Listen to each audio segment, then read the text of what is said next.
మనలో చాలా మంది చికెన్ ప్రియులే. Chicken curry, chicken fry, chilli chicken ఇలా ఎన్ని రకాలైనా సరే ఆరగించేస్తారు.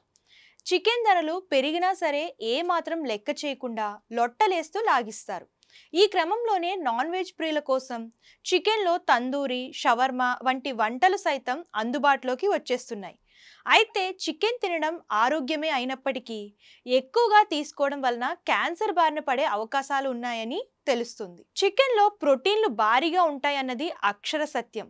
అయితే వారానికి సుమారు 300 గ్రాముల కంటే ఎక్కువ చికెన్ తినేవారికి జీర్ణాశయాంత్ర పేగు వ్యాధులు వచ్చే ప్రమాదం ఉందని అధ్యయనాలలో వెలువడైంది. 300 గ్రాముల చికెన్ ను తీసుకునేవారు శాకాహారుల కంటే 65% ఎక్కువగా అనారోగ్యానికి గురయ్యే ఛాన్స్ ఉంది. సుమారు 4000 మంది పైగా 19 సంవత్సరాల పాటు జరిపిన ఈ అధ్యయనంలో ఎక్కువ చికెన్ తినేవారికి క్యాన్సర్ వచ్చే ప్రమాదం ఎక్కువగా ఉందని తెలుస్తుంది. నకిలీ పన్నీర్ పండ్లను తీసుకున్న వారి కంటే చికెన్ తిన్న మాంసాహారులే ఎక్కువగా అనారోగ్యానికి గురయ్యారని తెలుస్తుంది.